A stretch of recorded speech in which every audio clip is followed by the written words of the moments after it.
സുഹൃത്തുക്കളെ, പുതിയൊരു വീഡിയോയിലേക്ക് എല്ലാവർക്കും സ്വാഗതം. ഇവർ കർണാടകയിലുള്ളതാണ്. ഏകദേശം 650 കിലോമീറ്റർ ഉണ്ട് ഇവരെ നാട്ടിലേക്ക്. ഈ ട്രാക്ടർ ഇവരെടുത്തതാണ്. 2017 മോഡൽ ജോൺ ഡിയർ 5045. 1000 സംതിങ് മണിക്കൂർ മാത്രമാണ് ഈ ട്രാക്ടർ ഓടിയിട്ടുള്ളത്. ഇവർ വണ്ടി ടെസ്റ്റ് ഡ്രൈവ് എടുത്തു, ചെക്ക് ചെയ്തു, ഒക്കെ അവർക്ക് ഓക്കെയാണ്. അവർ ഡോക്യുമെൻറ്റ്സ് എല്ലാം അവർക്ക് കൈമാറി. ഈ വണ്ടി ഓടിക്കണ ആൾക്ക് തന്നെയാണ് ഈ ട്രാക്ടർ. ഇത്രയും ദൂരം വണ്ടി കൊണ്ടുപോകാൻ ഓടിച്ച് കൊണ്ടുപോകാൻ ലാഭം. 600 കിലോമീറ്ററിന് ഏകദേശം ഒരു 6000 രൂപയുടെ ഡീസലും പിന്നെ ഇവർ ചിലവും. ഏകദേശം ഒരു 8000 രൂപേൻ്റെ ഉള്ളിൽ ഇവർക്ക് വണ്ടി നാട്ടിലെത്താം. റിക്കവറി വാനിലൊക്കെ ആണെങ്കിൽ അത് ഒരുപാട് പൈസ കൂടുതലാണ്.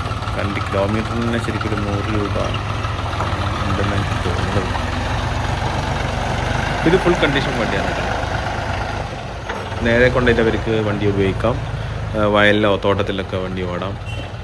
പിന്നെ ഫ്രണ്ട് ബമ്പറുണ്ട്, ടോപ്പ്, ബാക്കിൽ ഹൂക്ക്, റാഡ്, ഹൈഡ്രോളിക്കിൻ്റെ പൈപ്പ്, ഇതെല്ലാം ഇതിന്മേ സെറ്റായിട്ടുണ്ട്. പിന്നെ മെക്കാനിക് വർക്കുകളൊന്നും ഇതിന്മേ ബാലൻസ് ഇല്ല. പോകുന്നതിൻ്റെ മുമ്പ് അവരോട് എയർ ചെക്ക് ചെയ്യാൻ പറഞ്ഞിട്ടുണ്ട്.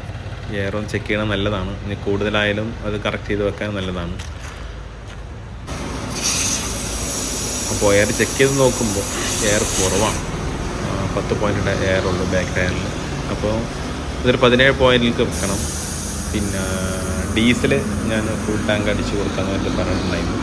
സാധാരണ ദൂരെ നിന്ന് വരുന്ന വണ്ടി കൊണ്ടുപോകുന്ന ആൾക്കാർക്കൊക്കെ ഞാൻ ഫുൾ ടാങ്ക് ഡീസൽ അടിച്ച് കൊടുക്കാറുണ്ട്. അപ്പോൾ ഇതിനും ഡീസൽ അടിച്ച് കൊടുത്തു.